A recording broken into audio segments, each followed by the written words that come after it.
Hallelujah, praise Lord. मैं angel मसीह एक बार फिर से प्रभु यीशु की दया में आप सबके साथ हूं और आज मैं आपको बताने के लिए जा रही हूं कि प्रभु के लोग, प्रभु यीशु की प्रजा के लोग अक्सर जो दो बुराइयां करते हैं जिनसे परमेश्वर नफरत करते हैं। जैसा मैं आपको साथ साथ में बताऊंगी पुराने नियम से और नए नियम से। अगर हम पुराने नियम में यिर्मयाह उसका 2 उसका 13 में हम पढ़ते हैं तो परमेश्वर इजराइलियों के बारे में कह रहे हैं जिसको परमेश्वर की प्रजा कहा जाता था। परमेश्वर वहां पर कह रहे हैं कि मेरी प्रजा के लोग दो बुराइयां जिन्होंने की हैं वो है मुझ बहते जल के सोते को त्याग दिया है। सबसे पहली बात, परमेश्वर वहां पर कह रहे हैं मुझको जो मैं बहता हुआ सोता हूं उन्होंने मुझको त्याग दिया है, पहली मिस्टेक। और दूसरी बुराई उनकी ये है उन्होंने होद बना लिए हैं, वरन ऐसे होद जो टूट गए हैं और जिनमें जल नहीं रह सकता। दो बुराइयां परमेश्वर बोल रहे हैं जो पुराने नियम में इजराइलियों ने, परमेश्वर की प्रजा जिसे कहा जाता था, उन्होंने की है। वो है फर्स्ट, उस बहते सोते को छोड़ दिया। सेकंड, उन्होंने अपनी मर्जी से होद बना लिए और ऐसे होद जो नहीं, मतलब प्रॉपर नहीं है, वो टूटे हुए हैं। सो अब मैं आपको मेरे प्रियो बताना चाहती हूँ वो ही मिस्टेक्स आज हम लोग भी करते हैं। हम प्रभु यीशु की प्रजा हैं। अगर हम यूहन्ना उसका 7 अध्याय में हम स्टडी करते हैं सो वहां पर 38 और 39 में क्या लिखा है, वहां पर प्रभु यीशु कहते हैं कि मैं तुम्हारे हृदय में से उस बहते जल की नदियों को बहाऊंगा। लेकिन आज सबसे फर्स्ट पॉइंट मैं आपको बताना चाहती हूं, आज वो बहता हुआ सोता हमारे लिए कौन है? हमारे लिए है पवित्र आत्मा जी। और जब हम अपने जीवन में से पवित्र आत्मा जी को निग्लेक्ट करते हैं या फिर हम उनको साइड पर रख देते हैं सो हमारे जीवन के अंदर से वो जो बहता हुआ सोता है हम उससे अलग हो जाते हैं और ये हमारी सबसे बड़ी बुराई हो जाती है। हम अपनी समझ का सहारा लेना शुरू कर देते हैं और ऑटोमेटिकली बात है जब पवित्र आत्मा जी आपके जीवन से अलग हो जाएंगे आप बढ़ ही नहीं सकते। आप कभी भी पवित्र आत्मा जी के बिना, प्रभु यीशु के बिना आप जिंदगी में नहीं बढ़ सकते।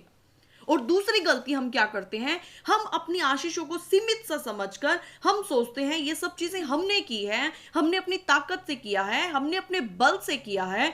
हम उनको पकड़ लेते हैं, उनको सीमित सी आशीषों में हम बंध जाते हैं। हम ये भूल जाते हैं कि एक्चुअल में हमारा जो परमेश्वर है, प्रभु यीशु मसीह है, वो एक बहता हुआ सोता है। पवित्र आत्मा जी आज हमारे लिए दिए गए हैं, वो कुछ भी लिमिटेड नहीं है, वो कुछ भी बाउंडेशन में नहीं है, वो अनलिमिटेड चीजें हमें देते हैं जो हमारी समझ से परे है। अगर हम स्टडी करेंगे नीति वचन उसका 3 उसका 5 हमें क्या बताता है कि हमें अपनी समझ का सहारा नहीं लेना। जब हम अपनी समझ का सहारा लेते हैं तो हम लाइफ में फेल होते हैं। अगर आज आप जिंदगी में कितनी भी मुश्किलातों में हो, अगर आज आप ऐसी परिस्थिति से जा रहे हो जिसका आपको कोई समाधान नहीं मिल रहा है, तो आप याद रखें हमारा वो परमेश्वर बहता हुआ सोता है। वो हमें सब कुछ देने वाला परमेश्वर है, वो हमें सब कुछ दे सकता है। आपको अपनी समझ का सहारा नहीं लेना, आपको परमेश्वर के ऊपर निर्भर हो जाना है। और मेरे प्रियो, मैं आपको बताना चाहती हूं परमेश्वर पर निर्भर होना हमारी हार नहीं है, परमेश्वर पर निर्भर होना हमारी जीत है। वो हमारा पिता है और वो हमें सब कुछ दे सकते हैं। जब हम पढ़ते हैं यूहन्ना उसका 15 उसका 5 में, वहां पर क्या लिखा है कि तुम मेरे बिना कुछ नहीं कर सकते। हम प्रभु यीशु के बिना जिंदगी में कुछ नहीं कर सकते। हमारे अंदर से परमेश्वर चाहता है कि वो हमारे अंदर से उस सोते को बहने दे। एग्जाम्पल आप मान लीजिए कि एक, मैं आपको बताना चाहती हूं, एक लिमिटेड स्टॉक नहीं होता किसी भी चीज का परमेश्वर के पास। एग्जाम्पल, आपको एक घर चाहिए, आपको वो घर मिलेगा लेकिन परमेश्वर आपके द्वारा सैकड़ों लोगों को घर देंगे। आज आपके पास गाड़ी है, परमेश्वर आपके द्वारा सैकड़ों लोगों को गाड़ी देंगे। आपने अच्छे जीवन को पाया है, परमेश्वर आपके द्वारा लाखों करोड़ों लोगों को अच्छा जीवन देना चाहते हैं। सो मेरे प्रियो, आज मैं आपको बताना चाहती हूं, हमें उस सोते को नहीं त्यागना।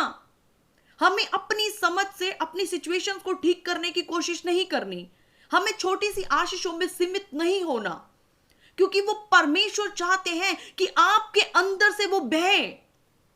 परमेश्वर सिर्फ आपको अच्छा जीवन देकर आपको रेस्ट मोड पर नहीं डालेंगे। परमेश्वर चाहते हैं कि मैंने तुम्हें अच्छा जीवन दिया है, इसके बाद तुम जाओ, उस प्रचार को सुनाओ, ताकि और भी लोग बचाए जाएं। आपको परमेश्वर ने बनाया है महान, आपको परमेश्वर ने बनाया है और लोगों को बचाने के लिए। आज आपको परमेश्वर ने चुना है और लोगों की आशीष बनने के लिए। आपके अंदर से वो आशीषें बहनी शुरू हो जाएंगी जब आप उस सोते को समझ जाएंगे कि वो परमेश्वर कौन है। जब आप उस पर विश्वास करेंगे, जब आप उस वचन को थाम लेंगे, तो परमेश्वर की आशीषें आपके जीवन में से बहनी शुरू हो जाएंगी। वो सिर्फ आपके लिए नहीं होगी, वो सिर्फ आपके परिवार के लिए नहीं होगी, वो और उन लोगों के लिए होगी जो आज बहुत सारी मुश्किलों में से होकर जा रहे हैं। मेरे प्रियो, आज मैं आपको बताना चाहती हूं, हमारा वो परमेश्वर गढ़ों को हिलाने वाला परमेश्वर है। आज आपको किसी बात की चिंता करने की जरूरत नहीं है। आज आपको किसी भी चीज से डिप्रेस्ड होने की जरूरत नहीं है, क्योंकि वो परमेश्वर आपके लिए एक नए रास्तों को खोलने के लिए जा रहे हैं। Praise the Lord. और वो परमेश्वर आपको सब आशीषें देने वाले परमेश्वर हैं। वो ताकत रखते हैं आपको हर चीज देने की। सिर्फ आज आपको एक चीज पर विश्वास करना है, प्रभु यीशु पर। आपको पवित्र आत्मा जी को अपने जीवन में लेना है, आपको पवित्र आत्मा जी को अपने जीवन में आने देना है। और जब आप होली स्पिरिट को वेलकम करेंगे अपनी लाइफ के अंदर, आप देखेंगे परमेश्वर आपकी जिंदगी को बदल देंगे। जो बुराई, दो बुराइयों के बारे में आज मैंने आपको बताया है, जो दो बुराइयां इजरायली लोगों ने की, परमेश्वर की प्रजा ने की, आज वो दो बुराई हमें नहीं करनी। हमें उस सोते को नहीं त्यागना। हमें खुद की मेहनत से, खुद के दिमाग से उन होदों को नहीं बनाना, क्योंकि जो भी चीज हम अपनी समझ से बनाएंगे वो कभी भी हम सक्सेस नहीं हो पाएंगे। क्योंकि वचन में लिखा है कि आप अपनी समझ का सहारा मत लें। प्रभु यीशु आपसे प्यार करते हैं, वो आज भी आपके साथ हैं। हो सकता है हमें कभी ऐसा लगता हो कि वो हमारी प्रार्थना को नहीं सुन रहे, लेकिन मेरे प्रियो, ऐसा कभी भी नहीं होता। वो हमारे पिता हैं, वो हमेशा हमारी प्रार्थना को सुनते हैं, और वो आज, कल और युगान युग एक से हैं। वो आज भी आपकी प्रार्थना को सुन रहे हैं, वो आज भी आपकी पुकार को सुन रहे हैं, वो आज भी आपके साथ हैं, और वो आज भी आपको बहुत ताकत का जीवन देना चाहते हैं। वो एक कुछ भी लिमिटेड नहीं रखना चाहते, वो आपको बहुत ताकत से सब कुछ देना चाहते हैं। हर खुशियां, हर धन संपत्ति, अच्छा जीवन, ब्लेस्ड लाइफ, हर चीज परमेश्वर आपको देना चाहते हैं। सो मेरे प्रियो, मैं आपको बताना चाहती हूं, उन दो गलतियों को आप जिंदगी में कभी मत करें। वो बहता हुआ सोता जो पवित्र आत्मा जी हैं, आप उनको अपनी लाइफ से कभी दूर मत जाने दें। दूसरा, आप अपनी समझ का सहारा लेकर जिंदगी में सिचुएशंस को ठीक करने की कोशिश मत करें, क्योंकि हमारा वो परमेश्वर है। आप अपने आप को उनके हाथों में दें, वो आपके लिए सब रास्तों को खोल देंगे। और आप उसके चुना हुआ वंश है, और परमेश्वर अपने बच्चों को कभी भी निराशाओं में, दुखों में, परेशानियों में, गरीबी में, श्राप में नहीं देख सकते। वो आज भी आपसे उतना ही प्यार करते हैं। Praise the lord, God bless you. प्रभु यीशु आपको आशीष दे। अगर आप और भी हमारे वीडियोस को देखना चाहते हैं तो फेसबुक पर मेरा पेज है एंजल मसीह के नाम से, और यूट्यूब पर हमारा चैनल है ETH मिनिस्ट्रीज के नाम से। आप सब्सक्राइब कर सकते हैं और भी वीडियोस को देख सकते हैं। God bless you.